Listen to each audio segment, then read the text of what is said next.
What's up, minions? Time for another episode of freaking Papa Walsh.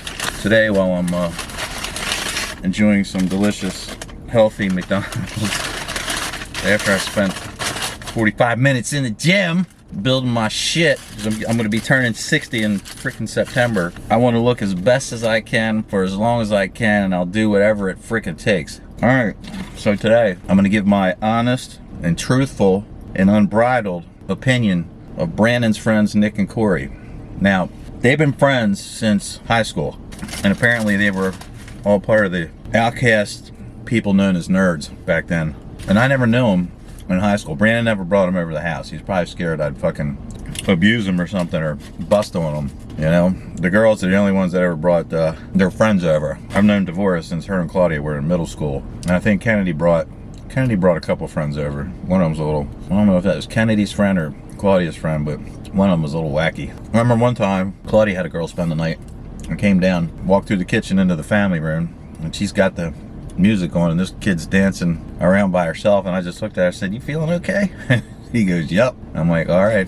But anyway, get Nick back to Nick and Corey. I've only known them for, I guess it's about 4 years now, since Brandon started making the videos. Every parent, and some of you can't relate to this because you're not freaking parents, but you probably know this because your parents always give you advice about who you're hanging around with, and who they want you hanging around with, and who they don't want you hanging around with. You know, and no parent, you know, unless you're a low-life loser, wants their kids hanging around with a screw-up. I was always choosy about what Brandon did. Like, well, can I spend a night over this kid's house? I'm like, no.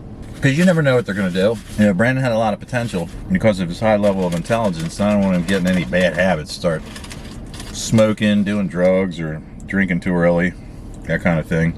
You know, like I said, parents want to pick and choose their friends, and they want them to hang out with kids that are motivated, that do well in school, maybe play sports, you know, got their shit together at a young age. They don't want them hanging out with the local mutant who's smoking a pack of cigarettes a day at the age of 12. You know what I'm saying? And that's the world I grew up in. I went to private school. All the kids were on the same level, and it was forced upon me by my parents. I actually wanted to go to public school. But anyway, getting back to Nick and Corey. When I first met Nick, I met him first. I guess it was about 3 or 4 years ago. And he came in, he had a bucket on his head. And I gave him a quick right to the bucket. I was kind of in a shitty mood that day and took it out on poor Nick. Later, when the videos started to really pick up, that's when I met Corey. I don't think Corey knew. Corey doesn't talk. I mean, he's always got that look on his face like somebody peed in his cereal. They're both extremely intelligent. They're all, I mean, all three of them are, Brandon, Nick, and Corey are all super fucking smart. Corey's probably more book smart than the other two. They're both kind of quirky in their own way. I mean, they both have good looking girlfriends, which is a plus. I give them an A for that. They're intelligent to talk to. They're some of the few people I can have an intelligent conversation with. Because in my opinion, the average human being, and don't get offended by this, you know, you guys already know I'm kind of an ass.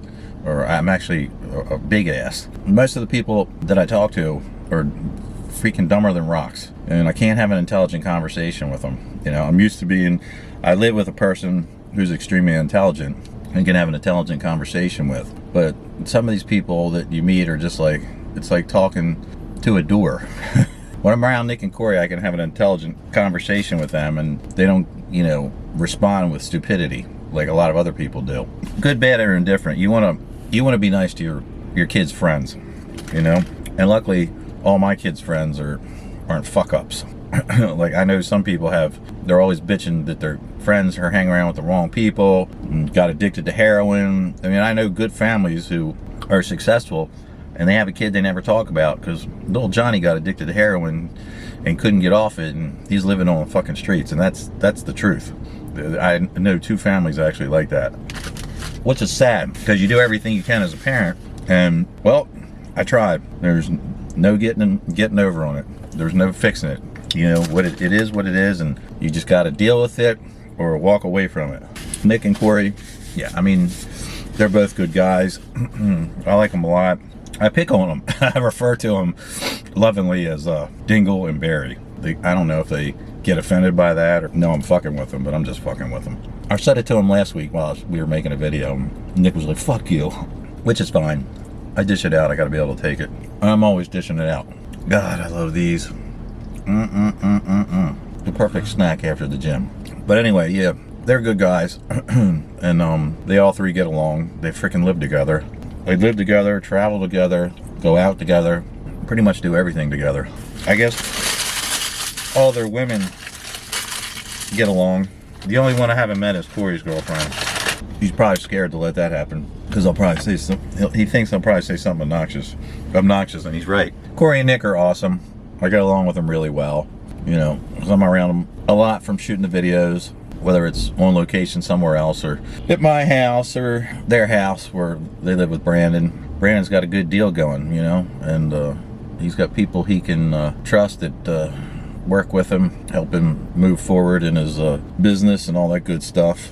You're probably expecting me to rip him a new ass, but I can't. There's just, you know, there's nothing really negative other than they're both a little quirky, borderline weird. But, you know, I'm fucking weird. I'm as weird as they come. I'm fucking stone cold fucking crazy. I just control myself all the time and let it come out in the videos. Because what you see in the videos, that shit ain't scripted, man. That's right off the cuff. I'm just fucking free balling it, you know, winging it the whole time. Apparently I'm good at it. So other than asking Brandon, you know, how do you want me to act for the video tomorrow, and then I get my mindset, I get in a mindset to do that video, and we're usually good to go, as you can see. And that's another thing, when we're doing videos together, I always fuck with Nick and Corey, especially Nick, because he's kind of tall, so I can thumb his ribs easier. I jam my fingers into his ribs, and he hates it. One time, I think it was like the first time I went to where they live now, there was a stun gun in the kitchen drawer. Now, I chased Nick around the house and trapped him on the sofa and was zapping him with a stun gun. At the same time, I met his girlfriend, Julie. She was probably like, what is wrong with Brandon's dad? He is not normal. Well, shit, we all know that now. But anyway, Nick and Corey, I like you guys. They're good people. Until the next video, have a great day.